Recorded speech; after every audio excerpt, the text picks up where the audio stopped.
je suis ravie de vous retrouver pour cette nouvelle séance de mathématiques. Je suis Marie-France, soyez les bienvenus. Alors, on va décliner ce cours en 3 temps, comme d'habitude, un temps de calcul mental, un temps de travail sur les nombres et puis un temps de résolution de problèmes. Allez, tout de suite, c'est parti. Voilà le calcul que je te propose, 5 fois 26. Et on va voir comment on va pouvoir s'y prendre. Alors, on va utiliser un rectangle qui fait 5 lignes et dans chaque ligne, j'ai mis 26 carrés. On va donc pouvoir écrire que ça correspond à 5 fois 26. Et puis on va utiliser aujourd'hui une petite astuce. On va multiplier, en tout cas, ce carré, ce rectangle, qui est 2 fois plus grand. Et ça, tu sais calculer exactement le nombre de carrés dans ce rectangle. C'est 10 fois 26. Alors si on revient sur cette première partie, mon rectangle orange avec tous ces petits carrés orange, c'est la moitié de ce très grand rectangle. C'est donc la moitié de 10 fois 26. Et là, on va pouvoir compléter. Alors, 10 fois 26. Si je complète la suite, on va écrire que c'est égal à 260. Pour calculer la totalité, on va donc prendre la moitié de 10 fois 26, c'est-à-dire 260 que je divise par 2. Et la moitié de 260, c'est 130. Donc je peux répondre à la question. 5 fois 26, c'est égal à 130. Allez, on continue. Petite leçon à retenir. Eh bien, pour multiplier un nombre par 5, il suffit de le multiplier par 10 et de prendre la moitié du résultat. Donc voilà, je t'invite en tout cas à passer à une série de calculs. Prends une feuille, de quoi écrire, et puis ça va être à ton tour. Allez, on y va. C'est parti. Premier calcul. 5 fois 82, c'est à toi.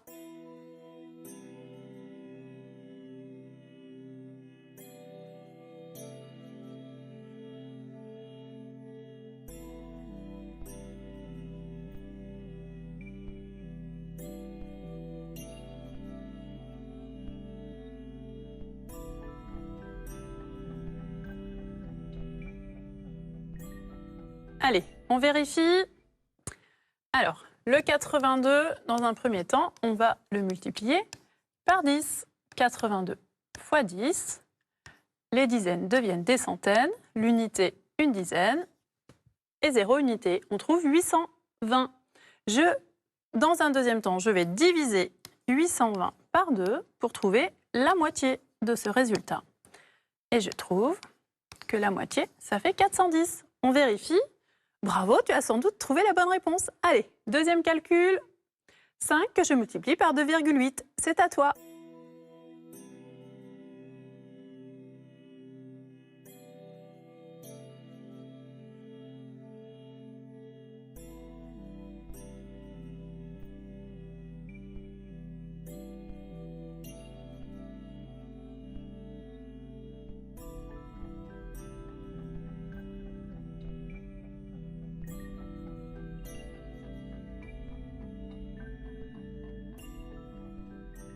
Allez, on vérifie.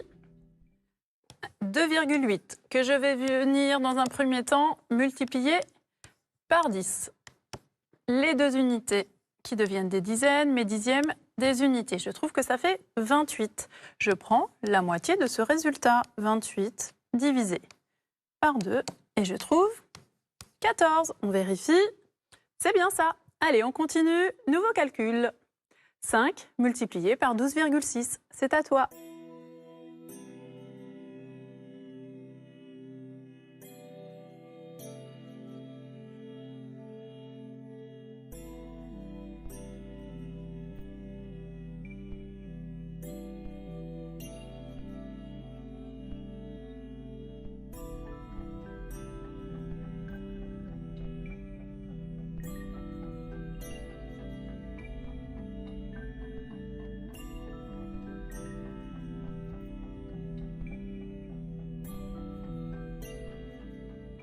Allez, on vérifie.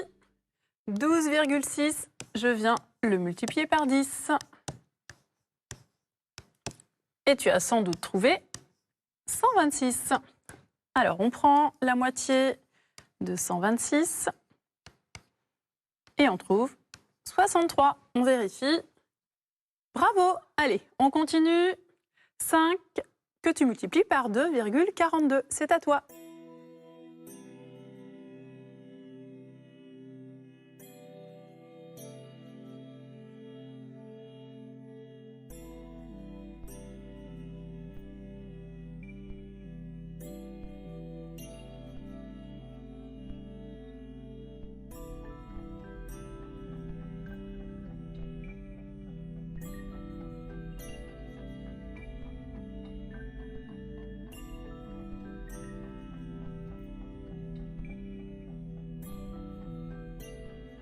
Allez, on vérifie.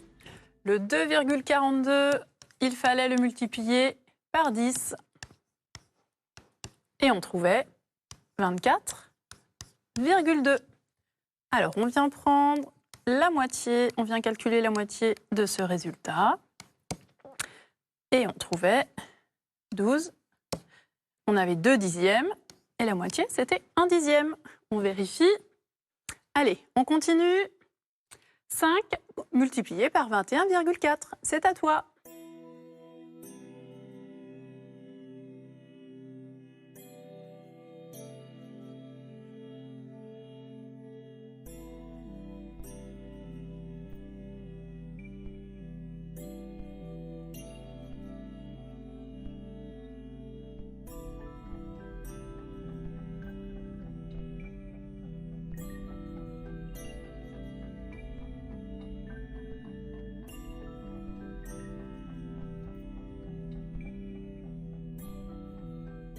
Allez, on y va. On regarde si tu as trouvé la bonne réponse. 21,4. Dans un premier temps, je le multipliais par 10. Et tu as sans doute trouvé 214. On cherche la moitié de 214. Et on trouvait le résultat 107. On vérifie? Eh bien voilà, je suis sûre qu'en tout cas, tu avais trouvé la bonne réponse. Allez, on continue. On va repasser aux tables de multiplication que tu as pu réviser, en tout cas, durant toutes ces semaines. Alors, je t'invite en tout cas à prendre une feuille et puis à bien numéroter de la même façon avec les lettres A, B, C, D, E et puis sur une deuxième colonne F, G, H, I et J. Ça va pouvoir te permettre en tout cas d'écrire les bonnes réponses à côté de chaque lettre. Allez, tu es prêt? On démarre? Allez, c'est parti. À toi, je te laisse compléter en tout cas les nombres manquants.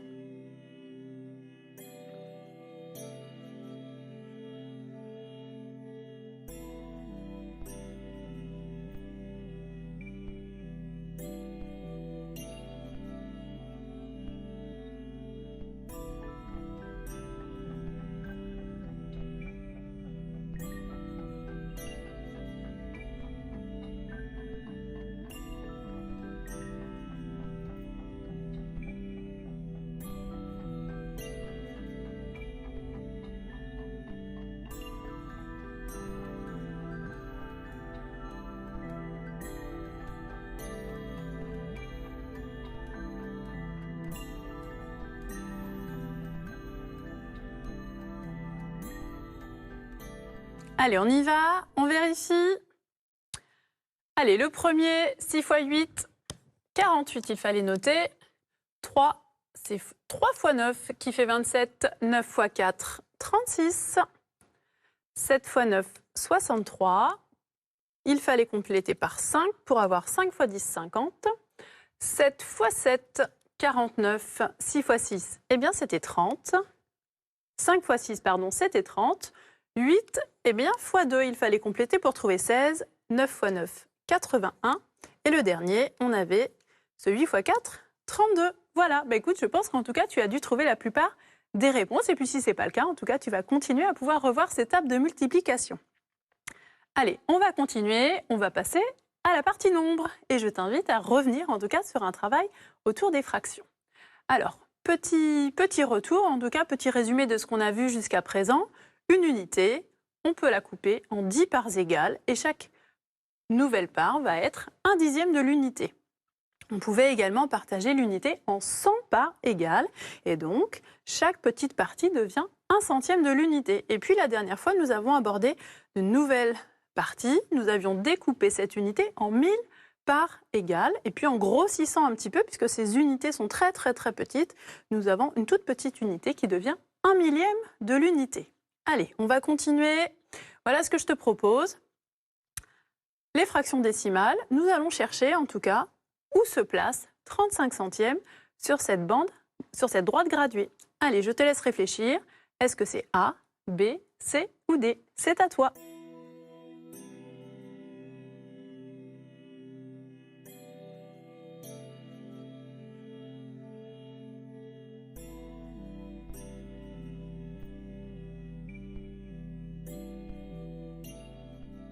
Allez, on vérifie.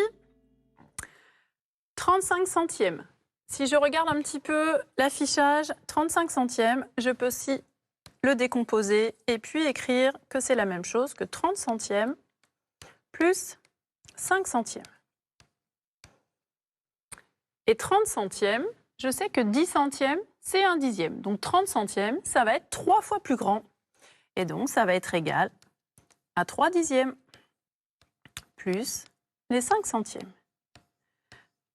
3/10 et 5 centièmes, eh bien, je venais me placer ici. 1/10, 2/10, 3/10 et puis les 5 centièmes. La réponse était donc la réponse B. Bravo! Allez, on continue, c'est à toi. 183 centièmes. Où est-il placé?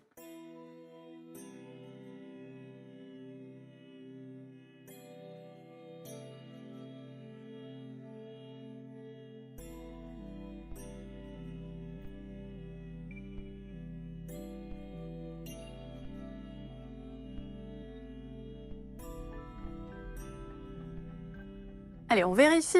On va déjà décomposer cette fraction pour qu'elle nous aide. Je vais pouvoir la décomposer en 100 centièmes plus 80 centièmes plus 3 centièmes. Alors 100 centièmes, lorsque le numérateur est égal au dénominateur, ça vaut 1. On le retrouve d'ailleurs sur notre affichage juste au-dessus. 80 centièmes, c'est 8 fois plus grand que 10 centièmes. C'est donc la même chose que 8/10. Et de la même façon, j'ai encore les 3 centièmes. Eh bien, ça va m'aider en tout cas à placer ce nombre sur la droite. Une unité, et puis 8/10. 1, 2, 3, 4, 5, 6, 7, 8, et puis les 3 centièmes que je vais retrouver ici. La réponse était donc la réponse D. Bravo! Allez, on continue. C'est à toi. Cette fois, où se trouve 350 millièmes?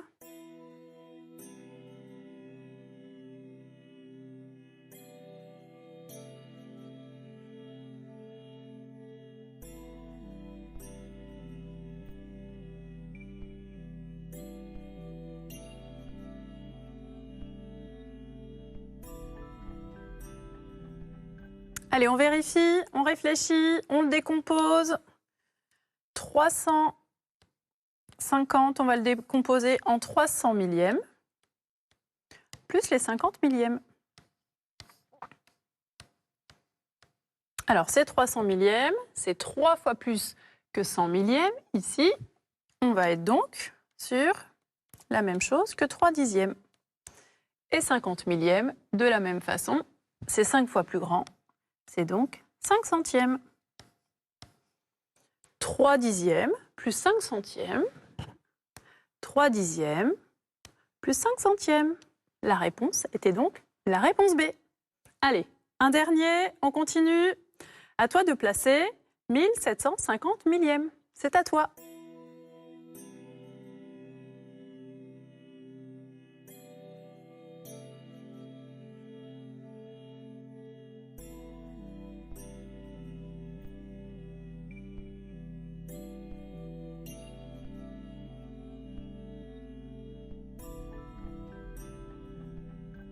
Allez, on vérifie.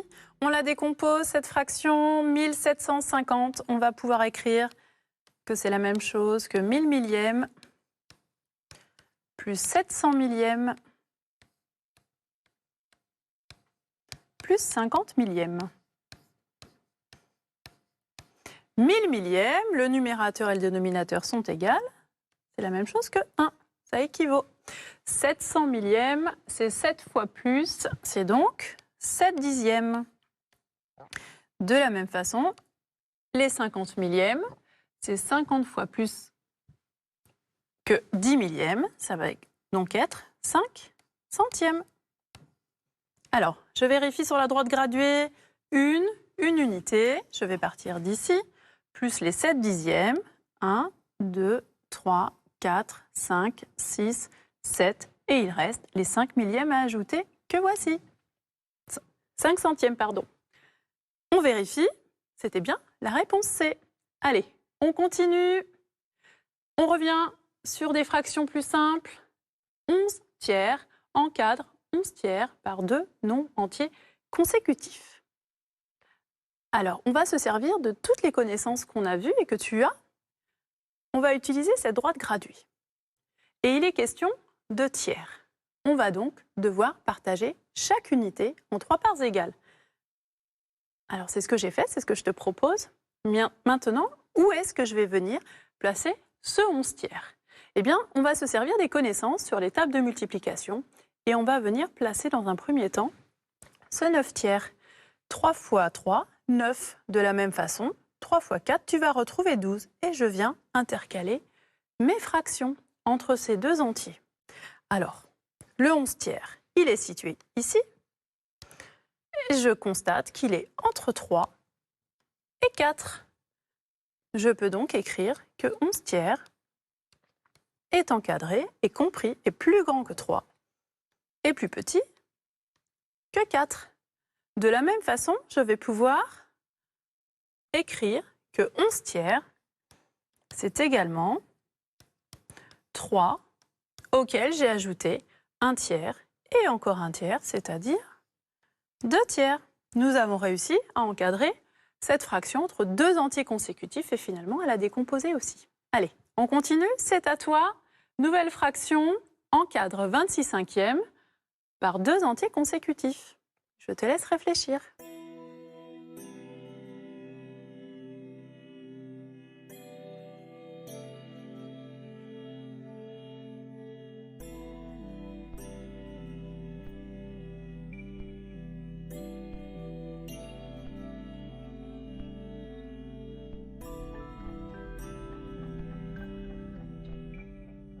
Allez, on va faire apparaître la droite graduée que tu peux dessiner à chaque fois sur ton cahier ou sur ta feuille. Je regarde le dénominateur, c'est des cinquièmes. Je vais donc venir partager chaque unité en 5 parts égales. Je vais me servir toujours des connaissances que tu as sur les tables. Cette fois, on va être sur la table de 5 et on va chercher les résultats les plus proches de 26. C'est donc 25 cinquièmes. 5 fois 5, je retrouve le 25. Et 5 fois 6, je retrouve le 30. Je peux venir intercaler toutes les fractions qui se trouvent au milieu. Le 26 cinquième se trouve ici. Je peux donc conclure que 26 cinquièmes, eh bien, il est entre le 5 et entre le 6. Voilà, j'utilise les signes plus petits que. De la même façon, je vais pouvoir décomposer en même temps cette fraction à cette occasion-là. Eh bien, 26 cinquièmes, c'est 5, auquel j'ajoute un cinquième. Voilà, allez, on continue. Encadre 19 quarts par deux nombres entiers consécutifs. C'est à toi.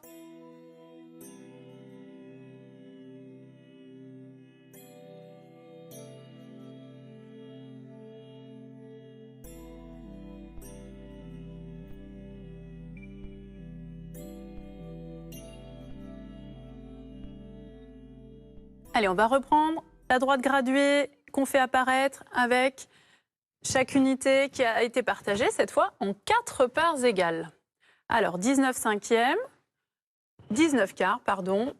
Dans la table de 4, je vais réfléchir, je vais pouvoir l'intercaler entre 16 quarts, le 4 x 4, 16, et puis le 4 x 5, 20.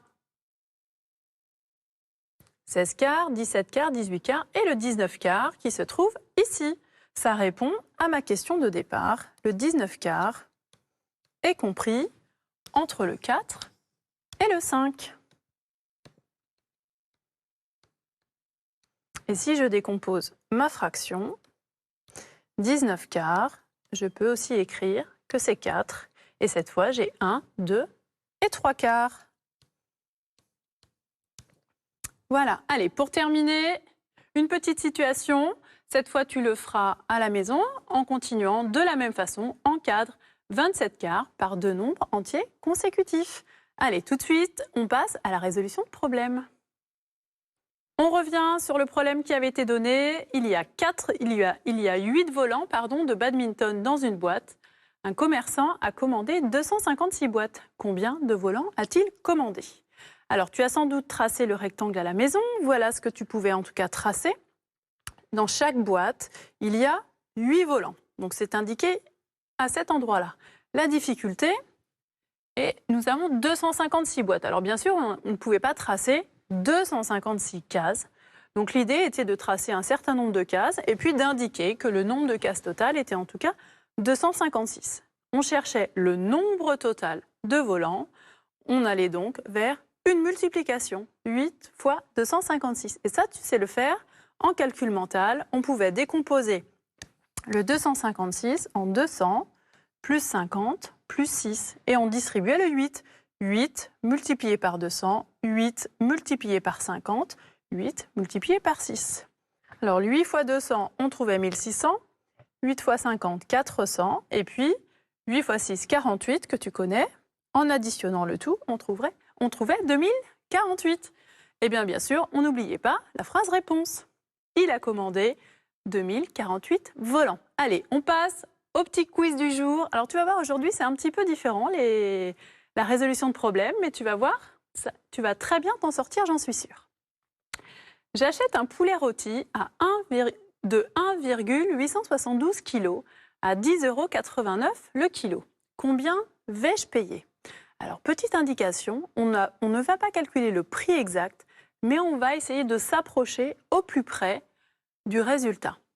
Alors, peut-être que les nombres, en tout cas, sont un petit peu compliqués. Tu vas essayer de trouver un nombre qui est peut-être approchant et qui va te permettre d'être au plus près du résultat. Allez, on y va. Je te laisse réfléchir un petit peu. Quel nombre tu peux choisir pour que ce soit plus facile et plus rapide à calculer en restant proche du résultat?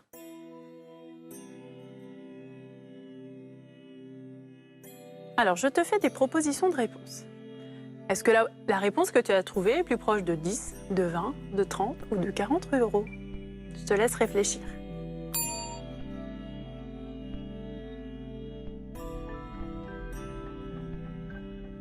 On vérifie? Eh bien oui, c'était 20. Alors pourquoi c'était 20? Le 1,872 kg, finalement, je pouvais dire que c'était presque 2 kilos. Et les 10,89 €, c'est presque 10 €. En tout cas, ça me permet d'avoir un calcul approchant. Eh bien, pour calculer, en tout cas, le prix que je devais payer, je devais multiplier le poids par le poids au kilo. 2 fois 10 était le calcul à faire. Et 2 fois 10, eh bien, ça fait 20. Donc, on trouvait 20 €. Allez, on continue. Deuxième situation. Quelle est la distance parcourue sur ces 5 jours? Je t'ai mis pour chaque étape, en tout cas, la longueur du parcours. On est sur le Tour de France. Eh bien, moi, je veux savoir quelle est la distance parcourue sur ces 5 jours. De la même façon, on ne veut pas le calculer exact, mais on veut en tout cas un calcul qui s'approche au plus près de la bonne réponse pour faciliter en tout cas le calcul. C'est à toi.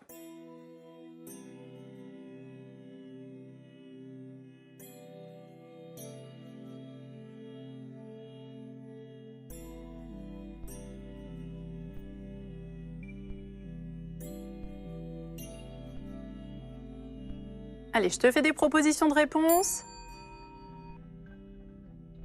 Est-ce que c'est 400, 600, 800 ou 1000 km?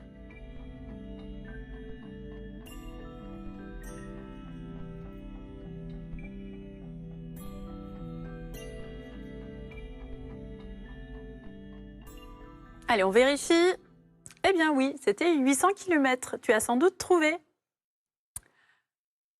Alors, comment on faisait pour trouver la bonne réponse? Eh bien, cette première étape, les coureurs ont à peu près environ parcouru 200 km. Lors de la deuxième étape, finalement, on peut réduire ce nombre à 0 relativement aux autres grandeurs qui sont bien plus grandes. 215, finalement, c'est à peu près 200 km. L'étape 4, on était aussi sur environ 200 km. Et puis celle-ci, on pouvait aussi s'approcher de 200 km. Nous avons 4 étapes, dont chacune est de 200 km. Eh bien, l'opération qu'il fallait faire, c'était j'ai 4 fois 200 km. Et ça, 4 fois 200, tu savais le calculer. Eh bien, c'est 800. Allez, on continue. Un terrain de football mesure 105 mètres de longueur et 68 mètres de largeur. Quelle est sa surface? Attention, on cherche à s'approcher du résultat, mais pas forcément à la réponse exacte.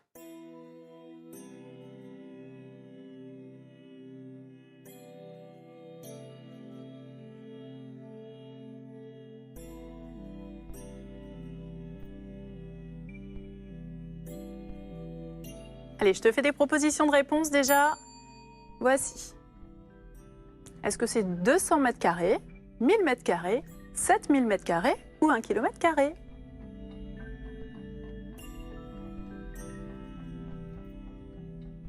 On vérifie?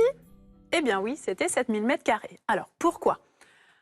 On a 105 mètres carrés de longueur, c'est à peu près 100 mètres de longueur.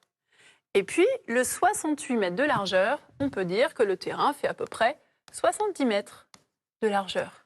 Eh bien, pour trouver la surface totale de ce terrain, il fallait que je multiplie 100 mètres par 70 mètres. Eh bien, 100 fois 70, c'était donc 7000. 7000 mètres carrés, c'était la bonne réponse. Allez, on continue. La population française compte 66,99 millions d'habitants. 47,9 millions d'habitants vivent en zone urbaine. Combien d'habitants ne sont pas en zone urbaine?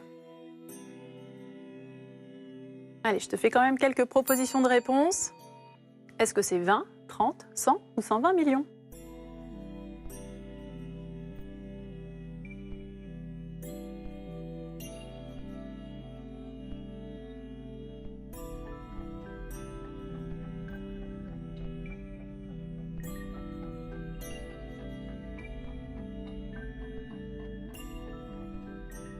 Allez, on vérifie? Eh bien oui, la réponse, tu as sans doute trouvé, c'était 20 millions. Alors pourquoi 20 millions? Le nombre d'habitants total, eh bien je pouvais dire qu'en France, il y a à peu près 67 millions d'habitants. Et puis, la deuxième donnée, je pouvais dire que le nombre d'habitants en zone urbaine, c'est à peu près 47 millions. Je connais le nombre d'habitants en zone urbaine, et puis je cherche la deuxième partie, c'est-à-dire les habitants qui ne sont pas en zone urbaine. Je cherche une partie, donc, d'un tout. Et ça, on l'a vu, et tu le sais par cœur, c'est donc une soustraction. Le calcul que tu pouvais faire de tête ou poser, c'était 67 moins 47. Eh bien, le résultat, effectivement, c'était 20 millions. Eh bien voilà, nous arrivons au terme de cette émission de mathématiques. Je te remercie de l'avoir suivi. Je t'invite d'ailleurs à regarder le replay et puis à peut-être regarder les émissions toute la semaine pour rester sur les mêmes notions. Je te souhaite en tout cas une très bonne journée. Au revoir.